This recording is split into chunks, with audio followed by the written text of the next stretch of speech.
All right, let's do this Tucker clip. You know, Tucker is, I hate to use a liberal word, but Tucker has been not gaslight. Oh, I was going to use gaslighting. That's not the word I'm looking for. Tucker has been dropping hints at like anti-Jewish, like pro-white stuff for a while. Breadcrumb. He's been leaving breadcrumbs. Okay. You know, he's been saying it without saying it, kind of a thing. Like, remember the Charlie Kirk memorial where Tucker went, oh yeah, those guys sitting around eating hummus deciding they needed to kill Jesus. Yes, I don't know about that specifically, but I am aware of the breadcrumbs of which you speak. I know of a few others, yeah. He's talking about Jews. Well, Tucker then went on his show last week and made a statement about the changing demographics in the United States of America. And I got to give Tucker some credit here.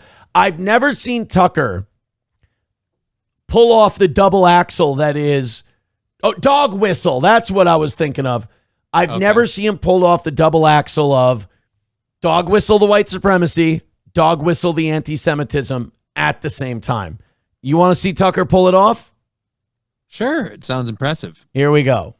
Here's the truth and something you should keep in mind over the next few years. The United States, two things to keep in mind. The United States is moving, not inexorably, but still moving toward civil war, number one.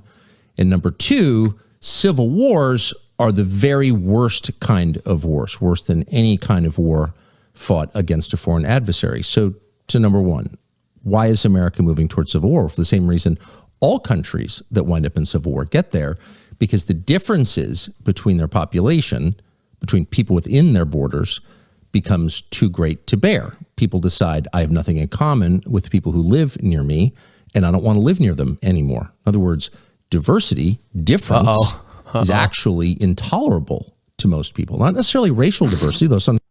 Not necessarily racial. Like, he even went with that right away because he's like, I know that's immediately where you think I'm going because I kind of am. This is what I don't get about, like, Tucker is that upper crust, white bread, 1%, born to legacy money kind of a guy. So when he does, you know, whites are fed up and they're not going to take it anymore shit, he's got to couple it with, oh, wait, I'm an aristocrat from high society.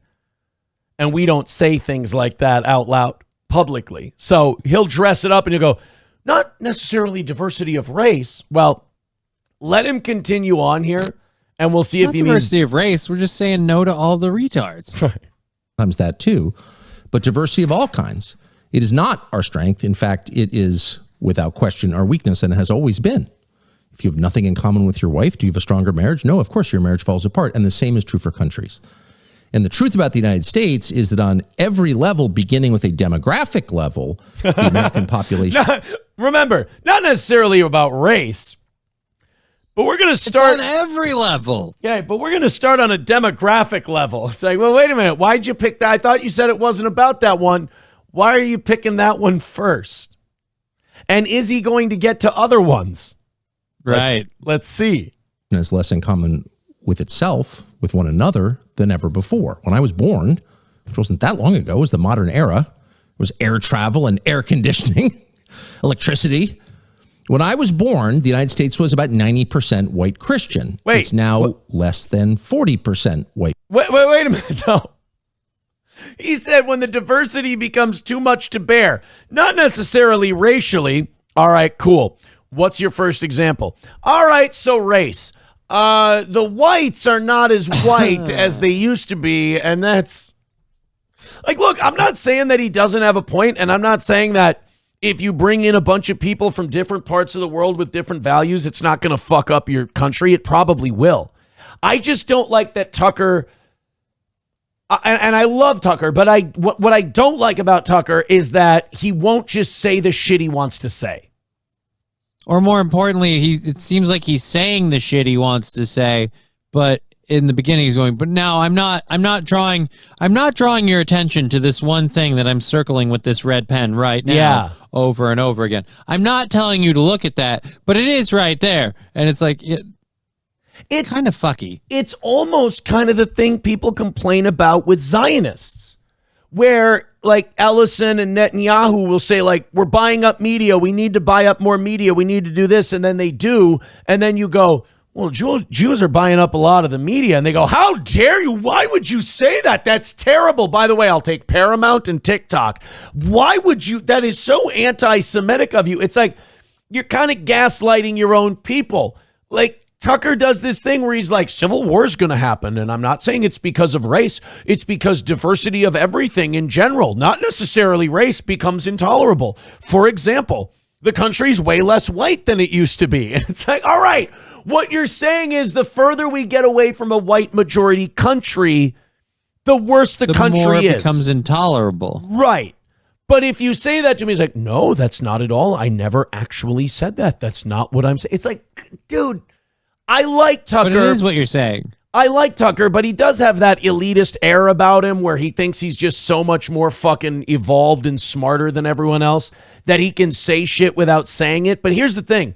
Working class people have the ability to read what you're saying without what you're saying because they see it all the time with their bosses and everything else. So when you try to do these rich people tricks of saying shit without saying it, and you've built your audience as working class white Americans, they're going to call it out. So like with Tucker here, yeah, we know you're saying that the country needs to be whiter if it wants to be better. All right. And if you want to make that argument, you can go ahead and make that argument, but don't make the argument and then say you're not doing it. That's not fair. Now, I told you he was going to pull off you said two. You said two of them. Here we go. So we have the demographic shifts. The United States was about 90% white Christian. It's now less than 40% white Christian. Now, you may think that's a good thing or a bad thing, but it's a massive change, an unprecedented change, really, in a very short period of time. And of course, it's not accidental or organic. That was the result of policies put in place to achieve that result, and they did. I'm sorry, but you can bullshit me however you want. He's saying it's a Jewish plan to de-white America. Like, if you want to give him as much cover as you can, he's just saying it's an orchestrated plan, right, to destabilize America by breaking up the racial demographics. And again, I'll say this just I'm not disagreeing with him that I very much agree with him. I live in Minnesota, but I don't know if I agree with who he's pointing as the villain. But here's what I don't like about Tucker. If you're going to be that guy, be that guy. Don't. Alex Jones would fucking say it.